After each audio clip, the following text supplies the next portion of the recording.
പ്രിയപ്പെട്ടവരെ, മാർച്ച് 28 വെള്ളി വിശുദ്ധ യോഹന്നാൻ അറിയിച്ച സുവിശേഷം 7-ാം അധ്യായം 25 മുതൽ 31 വരെയുള്ള തിരുവചനങ്ങൾ.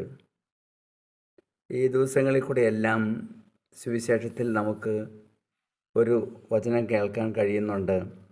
അവൻ്റെ സമയം ഇതുവരെ ആയിട്ടില്ല.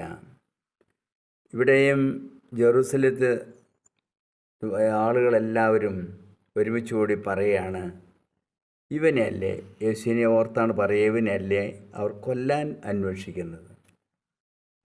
വലിയൊരു ശത്രുതയുടെ മുമ്പിലാണ് യേശു തൻ്റെ വചനവുമായിട്ട് വരുന്നത്. പിതാവായ ദൈവത്തെ അവതരിപ്പിക്കുന്ന എല്ലാം വലിയ ശത്രുതയുടെ മുമ്പിലാണ്. ഇവനെ കൊല്ലാനായിട്ട് ആളുകൾ കാത്തിരിപ്പുണ്ടെങ്കിലും ഇവൻ പരസ്യമായി സംസാരിക്കുന്നു. എന്നിട്ട് ഇവനോട് ആർക്കൊന്നും പറയാനില്ല, പറയാൻ ധൈര്യപ്പെടുന്നുമില്ല. ഇവൻ തന്നെയാണ് ക്രിസ്തുവാണെന്ന് ഒരുപക്ഷെ അധികാരികൾ യഥാർത്ഥത്തിൽ അറിഞ്ഞിരിക്കുമോ? ഇവൻ എവിടെ നിന്ന് വരുന്നു എന്ന് നമുക്കറിയാം, എന്നാൽ ക്രിസ്തു വരുമ്പോൾ എവിടെ നിന്നാണ് വരുന്നതെന്ന് ആരും അറിയുകയില്ലല്ലോ. ഇതെല്ലാം അവിടെ തടിച്ചുകൂടിയിരുന്ന ജനങ്ങളുടെ സംശയങ്ങളും സംസാരങ്ങളുമാണ്.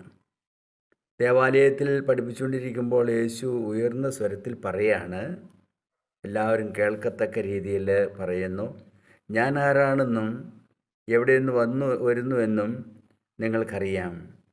എന്നാൽ ഞാൻ സ്വമേധയാ വന്നതല്ല, എന്നെ അയച്ചവൻ സത്യവാനാണ്. അവിടുത്തെ നിങ്ങൾക്ക് അറിഞ്ഞുകൂടാ, എനിക്ക് അവിടുത്തെ അറിയാം. പിതാവായ ദൈവത്തെ അറിഞ്ഞ് താൻ പിതാവിനാൽ അയക്കപ്പെട്ടവനാണ് എന്ന ബോധ്യമുള്ളതുകൊണ്ട് പിതാവിൻ്റെ വചനവുമായിട്ടാണ് വന്നതെന്ന് വ്യക്തമായി ജനങ്ങളുടെ മുമ്പിൽ ഈശോ പറയുകയാണ്. അവിടുത്തെ അടുക്കൽ നിന്നാണ് വരുന്നതെന്നാണ് ഈശോ പറയുന്നത്.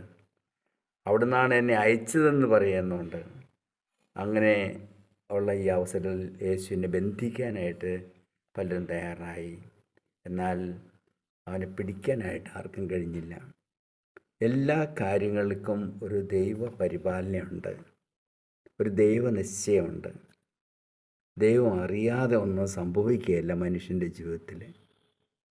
വളർച്ചയും തളർച്ചയും ആരോഗ്യവും രോഗവും സങ്കടവും സന്തോഷവും വിജയങ്ങളും പരാജയങ്ങളും എല്ലാം ദൈവത്തിൻ്റെ പദ്ധതിയും പ്ലാനിലൂടെ കടന്നു പോകേണ്ടതാണ്.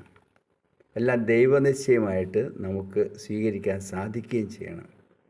ദൈവത്തിൻ്റെ വചനം പറയാനായ ദൈവത്തിൻ്റെ പുത്രനായ മിശിഹ ഈ ഭൂമിയിൽ വന്നപ്പോൾ അത് സ്വീകരിക്കാൻ തയ്യാറല്ലാത്തവരായിരുന്നു ചുറ്റുപാടുണ്ടായിരുന്നത് എന്ന് സുവിശേഷകൻ പറയുമ്പോൾ നമ്മളും ചിന്തിക്കേണ്ടതുണ്ട്.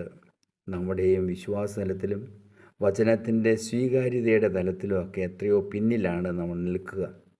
ദൈവവചനം നമുക്ക് സ്വീകരിക്കാനും ദൈവവചനത്തിൽ ഉറച്ചു വിശ്വസിക്കാനും യേശുവിൻ്റെ വരവ് ഈ നോമ്പുകാലത്ത് നമ്മിൽ ഫലവത്തായി തീരുന്നതിന് നമുക്ക് ആഗ്രഹിക്കുകയും പ്രാർത്ഥിക്കുകയും ചെയ്യാം.